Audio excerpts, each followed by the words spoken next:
Bismillahirrahmanirrahim. Assalamualaikum warahmatullahi wabarakatuh.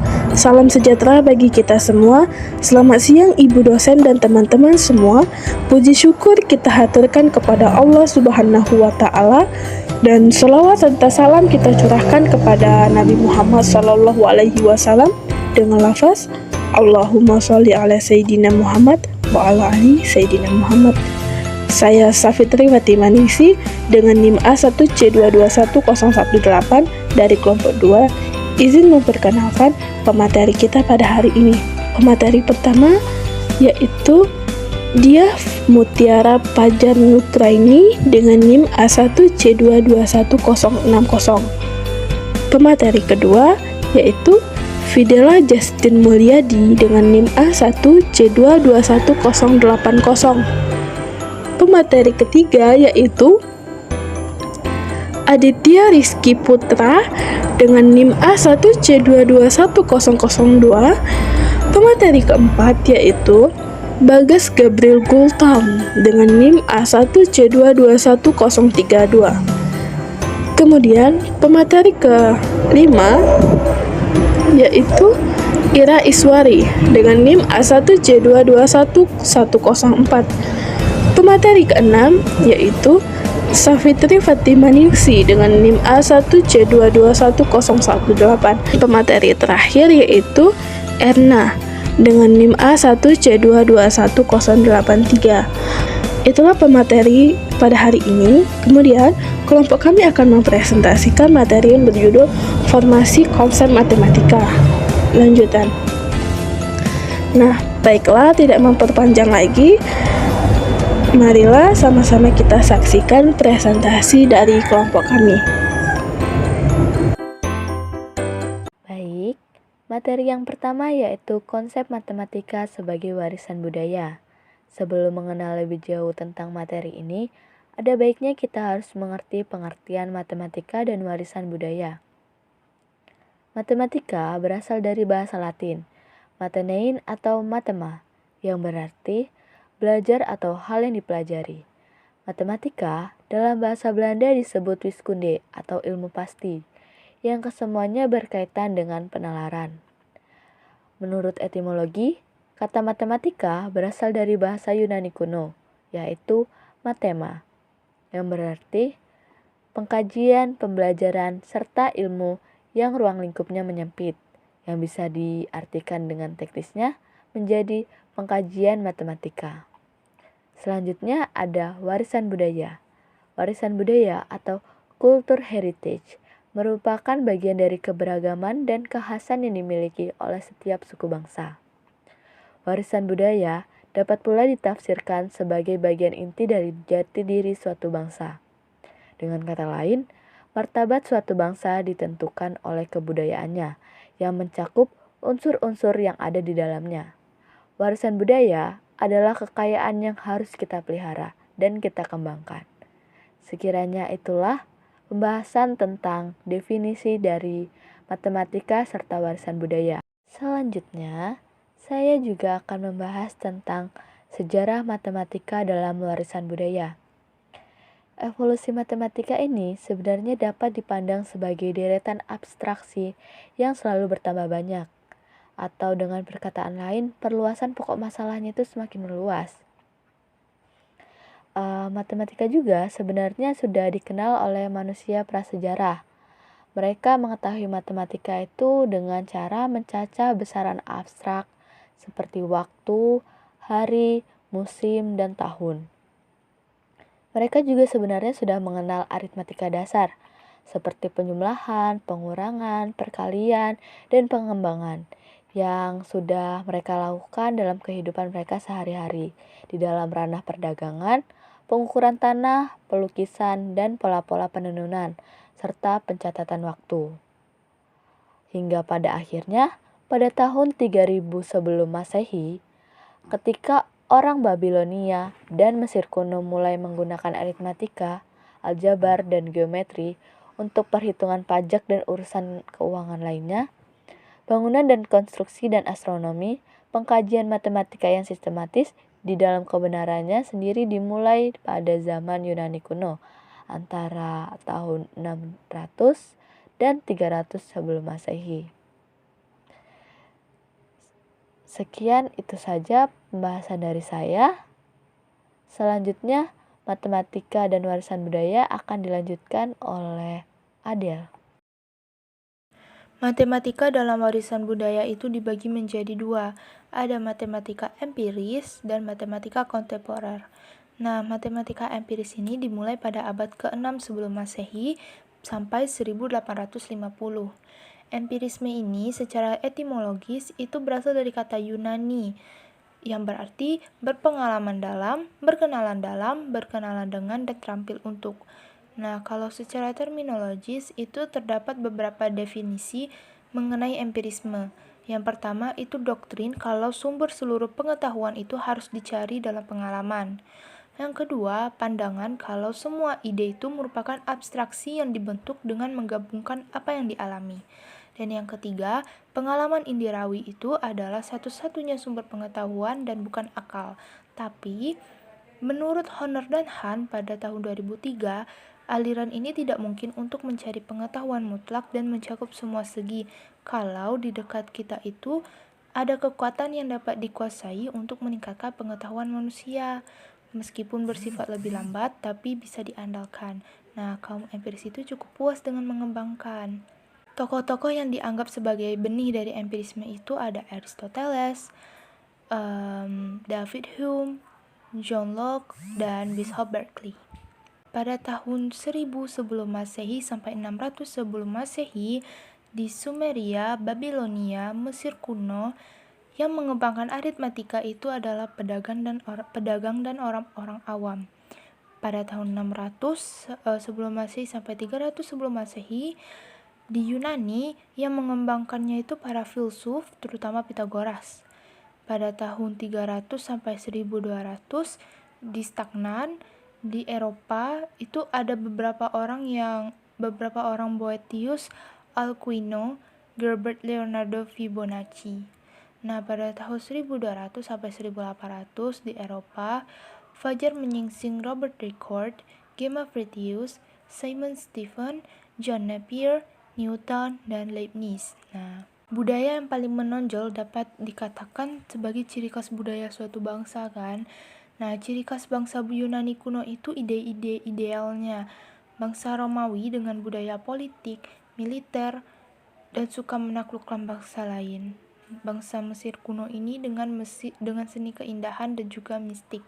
Pada tahun 600 sampai 1200, ciri khas budaya bangsa Eropa ini adalah teologis. Sedangkan pada tahun 1200 sampai 1800, budaya bangsa Eropa ini mulai eksplorasi alam sebelum revolusi industri.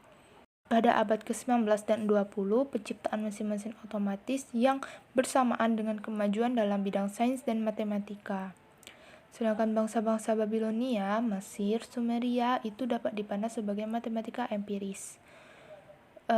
Ini semua berkaitan karena dengan perkembangan matematika yang selalu untuk memenuhi keperluan dalam perdagangan, pengukuran, survei, dan astronomi.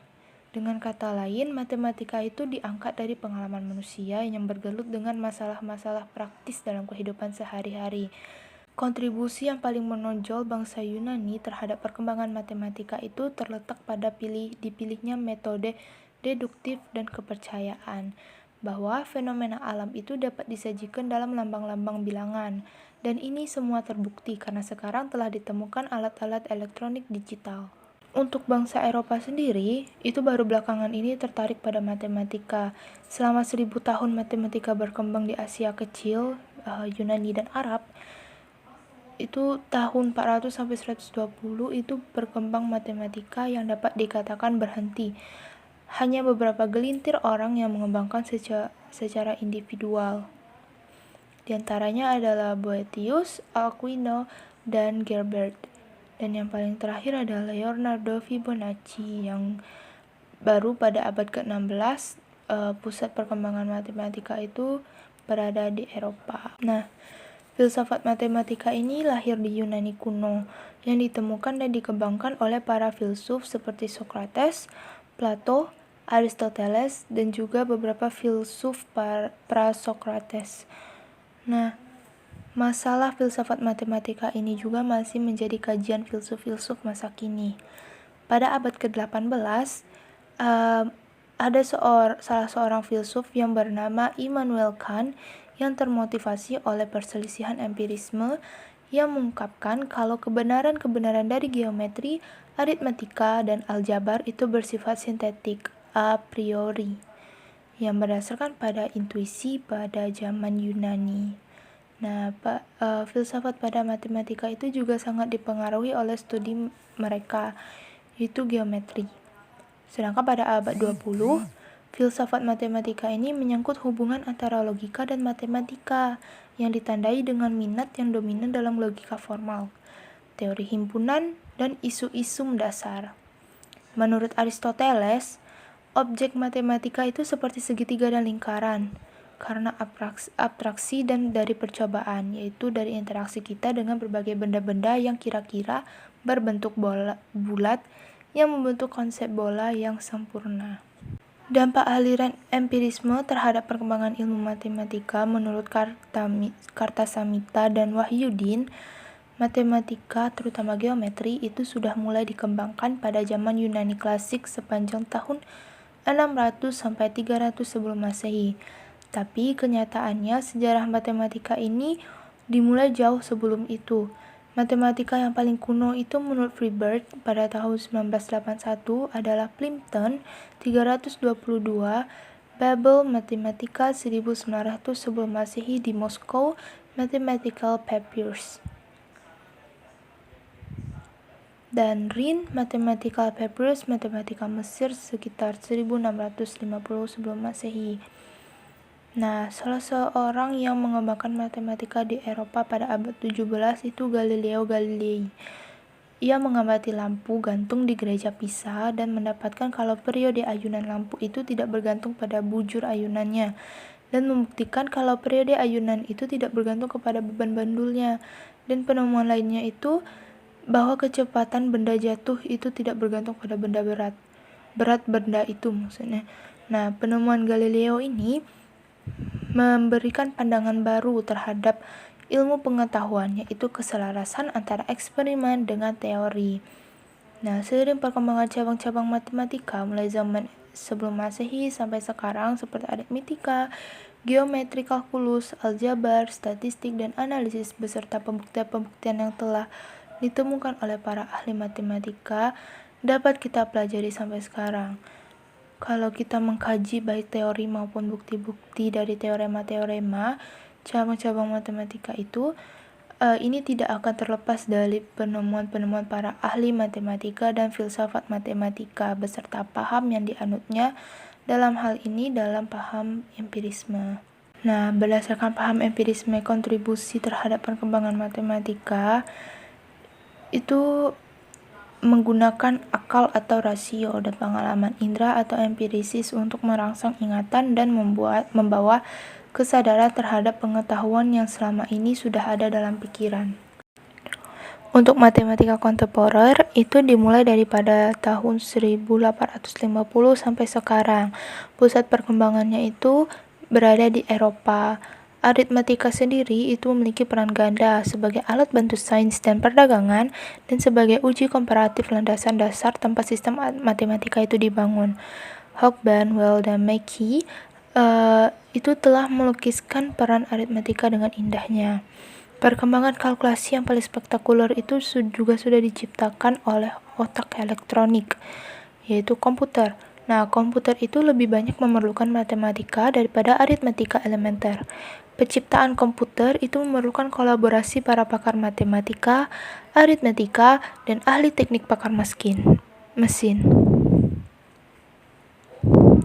Pada abad 20, perkembangan aritmatika itu makin abstrak dan tergeneralisasi. Perkembangannya itu mengacu pada aljabar dan analisis untuk mengeraskan aritmatika. Nah, sebaliknya, yang terakhir ini disebut aritmetisasi. Abstraksi dan generalisasi pada abad 20 itu telah diantisipasi oleh Lobachevsky dengan munculnya geometri non-Euclidnya. Selanjutnya, pakar-pakar lain seperti Peacock, Grigori, De Morgan memandang kalau aljabar dan geometri itu sebagai hipotetico-deduktif dengan cara Euclid. Nah, dengan kritikan tajam dari Cantor, Dedekind, and Weierstrass terhadap sifat-sifat sistem bilangan seperti faktorisasi, habis dibagi, dan sebagainya, pada tahun 1875, pada tahun 1899-nya Hilbert muncul dengan metode postulasional. Nah, maka dari itu pandangan itu dibilang dengan bilangan, titik, garis, dan sebagainya. Itu merupakan abstrak murni dan tidak mempunyai kaitan dengan benda fisik. Nah, matematika yang telah berkembang selama 2500 tahun oleh generasi ke generasi itu ternyata dapat diajarkan kepada anak-anak hanya dalam beberapa tahun di sekolah. Makanya Profesor Jude, psikolog, mengatakan bahwa aritmatika adalah kreasi manusia paling perfect dan alat untuk berkomunikasi sesama manusia. Dengan demikian juga matematika itu perlu dijaga dan dikembangkan untuk mengantarkan manusia menyongsong hari esok yang cerah. Bukti-bukti matematika dalam warisan budaya. Yang pertama ada matematika murni dan terapan dan estetika. Matematika ini muncul pada saat dihadapinya masalah-masalah yang rumit yang melibatkan kuantitas, struktur, ruang, ataupun perubahan. Nah, awal mula masalahnya itu kan dijumpai di dalam perdagangan, pengukuran tanah, dan astronomi. Sekarang semua ilmu pengetahuan itu menganjurkan masalah-masalah yang dikaji oleh para matematikawan. Dan banyak juga masalah yang muncul di dalam matematika itu sendiri. Contohnya nih, seperti seorang fisikawan Richard Feynman itu menemukan rumus integral lintasan mekanika kuantum yang menggunakan panduan nalar matematika dan wawasan fisika. Dan teori dawai masa kini, teori ilmiah yang masih berkembang yang berupaya mempersatukan 4 gaya dasar alami itu terus saja mengilhami matematika baru. Beberapa matematika itu hanya bersesuaian di dalam wilayah yang mengilhaminya dan diterapkan untuk memecahkan masalah lanjutan di wilayah itu. Tapi sering sekali matematika itu diilhami oleh bukti-bukti di satu wilayah yang ternyata bermanfaat juga di banyak wilayah lainnya dengan menggabungkan persediaan umum konsep-konsep matematika. Nah, seperti di sebagian besar wilayah pengkajian, ledakan pengetahuan di zaman ilmiah itu telah mengarah pada penghususan di dalam matematika. Satu perbedaan utama adalah di antara matematika murni dan matematika terapan. Sebagian besar matematikawan itu memusatkan penelitian mereka hanya pada satu wilayah. Dan kadang-kadang pilihan ini tuh dibuat sendiri di perkuliahan program sarjana. Nah, beberapa wilayah matematika terapan itu digabungkan dengan tradisi-tradisi yang bersesuaian di luar matematika dan menjadi disiplin yang memiliki hak tersendiri, termasuk statistika, riset operasi, dan ilmu komputer. Mereka juga berminat kepada matematika, seringkali menjumpai suatu aspek estetika yang di banyak matematika. Banyak matematikawan yang berbicara tentang keanggunan matematika, estetik yang tersirat, dan keindahan dari dalamnya, sedangkan kesederhanaan dan keumumannya itu dihargai. Terdapat keindahan di dalam kesederhanaan dan keanggunan bukti yang diberikan. Semisalnya itu buktinya Euclid yang terdapat tak terhingga banyaknya bilangan prima dan di dalam metode numerik yang anggun bahwa perhitungan laju, yakni transformasi Fourier cepat. G.H. Hardy di dalam A Mathematician's Apology yang mengungkapkan keyakinan bahwa penganggapan estetika ini di dalamnya sendiri cukup untuk mendukung pengkajian matematika murni. Yang kedua ada notasi bahasa dan kekakuan. Bahasa matematika itu dapat juga terkesan sukar bagi para pemula. Kata-kata seperti atau dan hanya memiliki arti yang lebih presisi daripada di dalam percakapan sehari-hari. Selain itu juga kata-kata semisal terbuka dan lapangan itu memberi arti khusus matematika. Jargon matematika itu termasuk istilah-istilah teknis semisal homomorfisme dan terintegralkan. Nah, tapi ada alasan untuk notasi khusus dan jargon teknis ini, karena matematika itu memerlukan presisi yang lebih dari sekedar percakapan sehari-hari. Kaku secara mendasar itu tentang bukti matematika. Para matematikawan ini ingin teorema mereka itu mengikuti aksioma-aksioma dengan maksud penalaran yang sistematik. Ini untuk mencegah teorema yang salah ambil didasarkan pada praduga kegagalan, di mana banyak contoh pernah muncul di dalam sejarah subjek ini. Aksioma menurut pemikiran tradisional itu merupakan kebenaran yang menjadi bukti dengan sendirinya, tapi konsep ini itu memicu persoalan pada tingkatan formal. Sebuah aksioma itu hanya seutas dawai lambang yang hanya memiliki makna tersirat di dalam konteks semua rumus yang diturunkan itu dari suatu sistem aksioma. Itulah tujuan program Hilbert untuk meletakkan semua matematika pada sebuah basis aksioma yang kokoh. Tapi menurut teorema ketaklengkapan Gödel, itu tiap-tiap sistem aksioma itu cukup kuat memiliki rumus-rumus. Walaupun demikian, matematika ini juga sering dibayangkan di dalam konteks formal, tidak lain kecuali teori himpunan di beberapa aksiomatisasi, dengan pengertian kalau tiap-tiap pernyataan atau bukti matematika itu dapat dikemas ke dalam rumus-rumus teori himpunan. Konsep matematika sebagai kekuatan pemikiran konseptual. Pemikiran konseptual memberi kekuatan besar untuk menyesuaikan diri terhadap lingkungan dan membuat lingkungan agar menjadi bagian dari kita. Nah, kemudian, kontribusi lain dari kekuatan berpikir konseptual adalah berkaitan dengan pendeknya daya ingatan kita. Jika semakin tinggi konsep yang diwakili suatu simbol, maka semakin banyak pula pengalaman yang terkandung di dalamnya. Matematika merupakan yang paling abstrak dan juga yang paling kuat untuk semua teoritik, tetapi juga ekonomis, orang-orang bisnis, serta ahli selalu menggunakannya untuk pekerjaan mereka. Sehingga membuat berpikir konseptual dalam memecahkan masalah matematika adalah kemampuan siswa untuk membuat gambaran mental secara utuh dari objek-objek yang saling terkait dan menentukan objek kunci sebagai dasar untuk membuat strategi penyelesaian masalah matematika yang sedang dihadapi. Nah, tadi sudah dijelaskan ya mengenai konsep matematika sebagai kekuatan pemikiran konseptual. Nah, di sini saya akan menjelaskan contoh dari konsep matematika sebagai kekuatan pemikiran konseptual. Di sini saya ada soal, yaitu selesaikan 85 dikali 62. Nah, dari teman-teman nih, pasti udah tahu ya bagaimana jawabannya berapa. Dan dari teman-teman mungkin ada bermacam-macam metode ya dalam menyelesaikan soal ini. Nah, di sini saya akan memberikan jawaban dari berpikir konseptual itu bagaimana. Nah, di sini saya akan memaparkan 4 metode. Yang metode pertama ialah siswa menjelaskan bahwa menjumlahkan 62 sebanyak 85 kali untuk mendapatkan hasil dari 85 dikali 62. Nah, dari teman-teman ada yang sama nggak dengan metode 1? Kemungkinan nggak ada ya, karena di sini sepertinya cara menyelesaikannya manual, gitu kan. Jadi terlalu banyak menyita waktu. Nah, metode kedua, siswa mengatakan bahwa pertama saya kalikan 5 dikali 62. Berikutnya saya kalikan 80 dikali 62. Hasilnya 310 ditambah 4960 sama dengan 5270.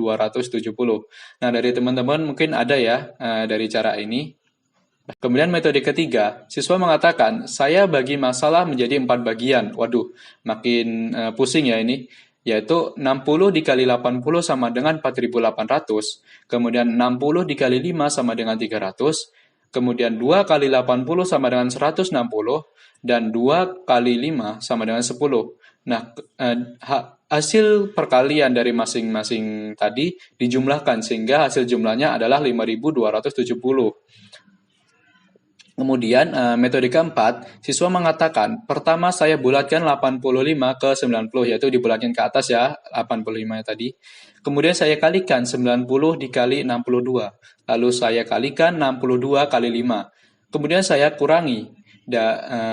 Kemudian saya kurangi 310 dari 5.580 dan mendapat 5.270. Nah, Metode keempatnya hampir sama ya dengan metode kedua. Bedanya, kalau metode kedua tadi 85 itu dibulatin ke bawah, jadi 80. Sedangkan metode keempat itu 85 dibulatin ke 90. Dari sini kita ketahui ya bahwa dari penyelesaian soal tadi atau contoh ini tadi, ini merupakan deskripsi dari konsep matematika sebagai kekuatan pemikiran konseptual, di mana inilah kekuatan dari berpikir konseptual, di mana satu soal saja ini sudah memberikan berbagai banyak penyelesaian dari teman-teman. Apakah dari teman-teman tuh semuanya memiliki penyelesaian yang sama? Pasti kan berbeda-beda ya. Jadi mungkin kita ada penyelesaiannya sendiri, tetapi kita tidak tahu bahwasanya ada orang lain yang memiliki penyelesaian yang lebih instan lagi atau lebih mudah lagi, atau ada yang lebih rumit lagi. Nah, inilah maksud dari berpikir konseptual, yaitu kekuatan dari berpikir ini. Mana satu masalah bisa diselesaikan dengan banyak penyelesaian yang dihasilkan oleh berpikir konseptual ini. Nah, mungkin itu penjelasan dari saya. Terima kasih. Baik, materi selanjutnya yaitu mengenai konsep belajar matematika. Untuk pembelajaran konsep matematika, Sunardi pada tahun 2000 mengemukakan beberapa faktor yang mempengaruhi mudah atau sulitnya orang belajar konsep, yaitu yang pertama, kejelasan dan kekonkretan ciri-ciri utama definisi. Yang kedua, tersedianya definisi. Yang ketiga, penyajian contoh-contoh positif. Yang keempat, penyajian contoh-contoh negatif. Yang kelima, penyajian yang simultan dilawankan dengan penyajian yang sekuensial dari contoh-contoh positif dan negatif. Selanjutnya, Kone, Tambunan 1987, Suradi 2001 mengemukakan beberapa langkah yang dapat ditempuh dalam mengajarkan konsep matematika, khususnya pada siswa yang berada pada tahap berpikir operasi formal, yaitu sebagai berikut. Yang pertama, yaitu pendefinisian atau definisi. Langkah yang pertama ini, yaitu membuat definisi, merupakan langkah yang baik karena definisi menggunakan bahasa yang sangat singkat, tetapi padat dan terstruktur. Dalam mengajarkan definisi, sebaiknya dibuat blok-blok untuk dipelajari, karena mungkin beberapa siswa tidak dapat memahami rangkaian kata penting yang dapat diambil dari definisi. Untuk itu, definisi seringkali ditulis dalam bentuk pengkelasan seperti berikut. 1. Titik-titik adalah titik-titik 2 titik-titik sehingga titik-titik 3 titik-titik. Maksudnya di sini yaitu 1. Diisi istilah yang didefinisikan. Selanjutnya 2. Diisi istilah yang merupakan superset dari kumpulan objek dari istilah yang didefinisikan. Lalu 3. Diisi satu atau lebih ciri-ciri khusus yang dimiliki oleh istilah yang didefinisikan. Untuk lebih jelasnya, akan saya berikan contoh, yaitu jajar genjang adalah segi empat yang memiliki dua pasang sisi sejajar. Nah, yang pertama, jajar genjang, yaitu istilah yang didefinisikan. Nah, yang kedua, segi empat, superset dari jajar genjang. Nah, yang ketiga, dua pasang sisi sejajar, yaitu ciri-ciri khusus yang dimiliki oleh jajar genjang. Baik, untuk materi selanjutnya akan disampaikan oleh Safitri. Baiklah, saya akan melanjutkan materinya. Yang kedua yaitu menyatakan syarat cukup.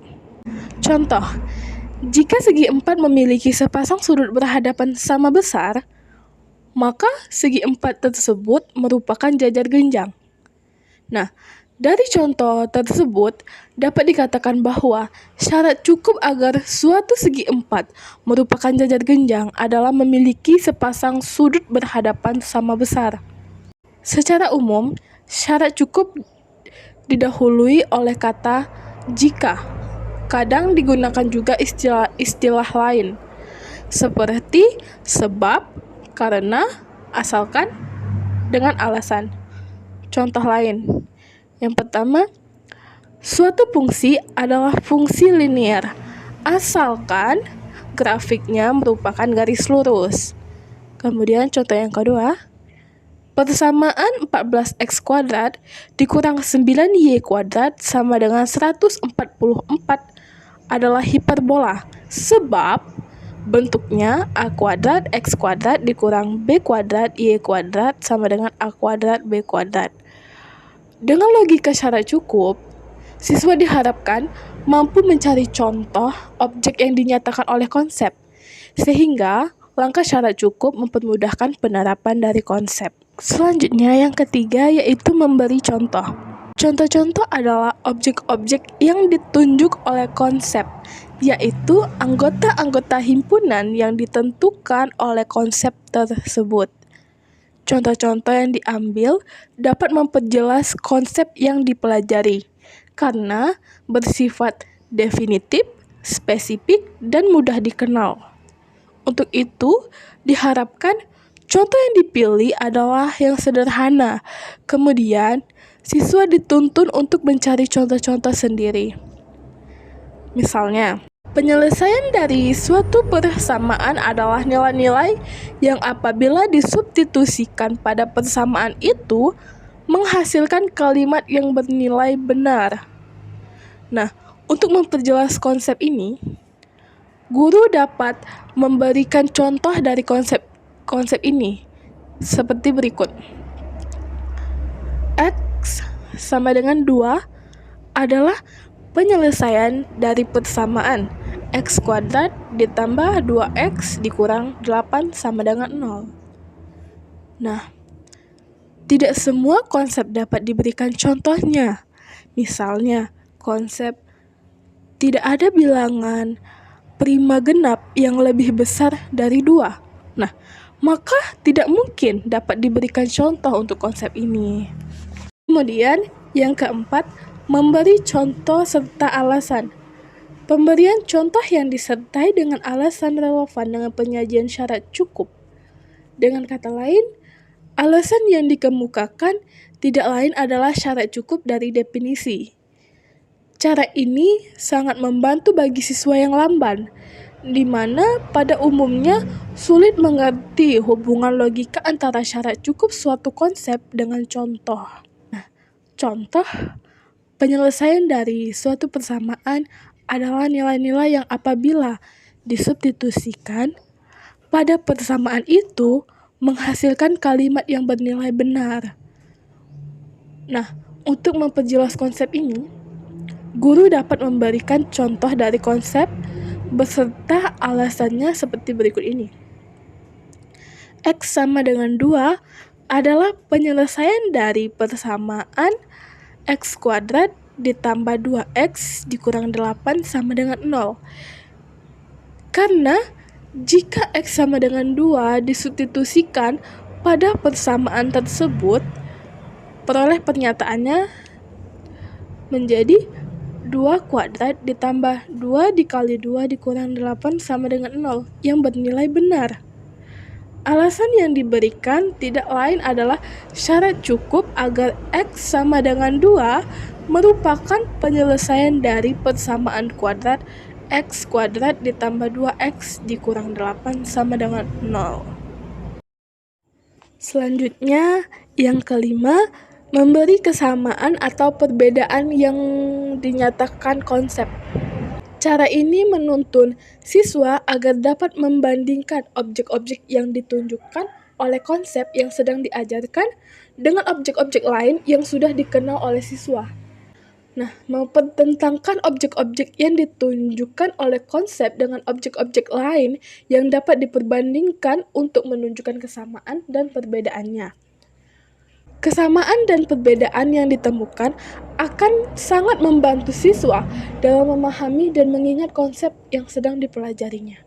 Contoh yang pertama, dalam mengajarkan grafik fungsi kosinus, guru dapat membandingkan dan mempertentangkannya dengan grafik fungsi sinus yang sudah lebih dulu diajarkan.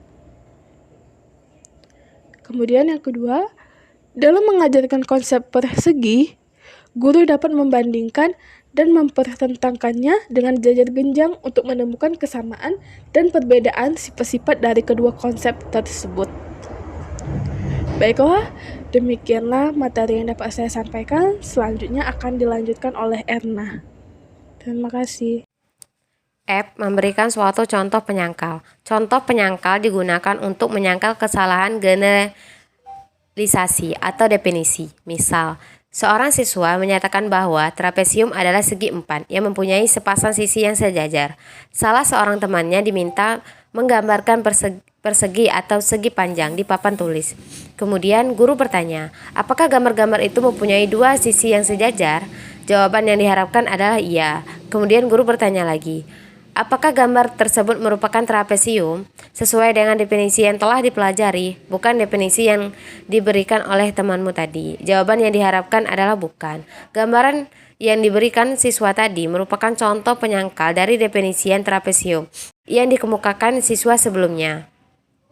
G. Menyatakan syarat perlu. Untuk menunjukkan pernyataan merupakan suatu syarat perlu, biasanya digunakan tanda lingkuitik, harus atau hanya jika. Contoh, sebuah segi 4 adalah jajar genjang hanya jika. Harus. Kemudian sepasang sisi yang berhadapan sejajar. Kedua pasang sisi berhadapan sejajar merupakan syarat perlu agar sebuah segi 4 disebut jajar genjang. Syarat perlu sangat berguna untuk menghindari kesalahpahaman konsep, karena dengan syarat perlu kita dapat mengidentifikasikan contoh objek yang tidak dinyatakan oleh konsep. Menyatakan syarat perlu dan cukup. Untuk menyatakan objek suatu konsep merupakan syarat perlu dan cukup biasanya digunakan kata jika dan hanya jika. Dengan menyatakan syarat perlu dan cukup memungkinkan siswa menguasai konsep dengan baik, karena syarat cukup dapat mengidentifikasikan contoh, sedangkan syarat perlu dapat mengidentifikasikan bukan contoh. Siswa mungkin tidak dapat menangkap adanya syarat perlu dan cukup dalam kalimat segi banyak beraturan dan adalah sama sisi dan sama sudut lain. Halnya dalam kalimat segi banyak adalah beraturan jika dan hanya jika dia satu sisi dan sama sudut. Jadi ada dua syarat yang perlu kamu menjadi segi banyak menjadi beraturan, yaitu sama sisi dan sama sudut. Jika kedua syarat itu dikunjungi, maka terjadi syarat cukup. I. Memberi bukan contoh. Bukan contoh suatu konsep adalah objek yang tidak termasuk dalam kumpulan yang ditentukan konsep. Bukan contoh biasanya diberikan jika siswa merupakan satu atau lebih syarat perlu dari konsep suatu objek. Contoh, dalam menjelaskan faktor persekutuan dari dua buah bilangan, misalnya 12, dan guru dapat memilih 4 dan 6 sebagai contoh faktor persekutuan dari dua bilangan itu, dan pilihan 8 sebagai bukan contoh. Guru dapat menunjukkan bahwa 8 memang dapat membagi 24, tetapi tidak dapat membagi 12. Memberi bukan contoh disertai alasan. Langkah ini setara dengan memberi contoh disertai dengan alasannya. Alasan yang menyertai bukan contoh adalah kegagalan untuk dipenuhinya syarat perlu. Memberikan bukan contoh disertai alasan adalah langkah yang efektifnya untuk mengajarkan konsep. Kegunaan memberikan bukan contoh bersama dengan alasannya akan tampak dengan jelas jika guru mengajar siswa yang belajar lambat. Siswa seperti ini tidak selalu melihat hubungan antara bukan contoh dengan syarat perlu. Guru biasanya dengan sengaja menunjukkan hubungan itu pada siswa. Contoh, segi banyak adalah beraturan jika dan hanya jika dia sama sisi dan sama sudut. Ada dua syarat perlu agar suatu segi banyak menjadi beraturan, yaitu sama sisi dan sama sudut. Jika salah satu atau kedua syarat perlu tidak dipenuhi, maka suatu segi banyak bukan beraturan, bukan contoh, atau dinyatakan dengan kalimat implikatif sebagai berikut. Yang pertama, jika sisi-sisi segi banyak tidak sama, maka segi banyak tersebut tidak beraturan. Jika sudut-sudut segi banyak tidak sama, maka segi banyak tersebut tidak beraturan. Demikianlah hasil presentasi dari kelompok kami. Lebih dan kurangnya kami mohon maaf. Sekian dari saya. Wassalamualaikum warahmatullahi wabarakatuh.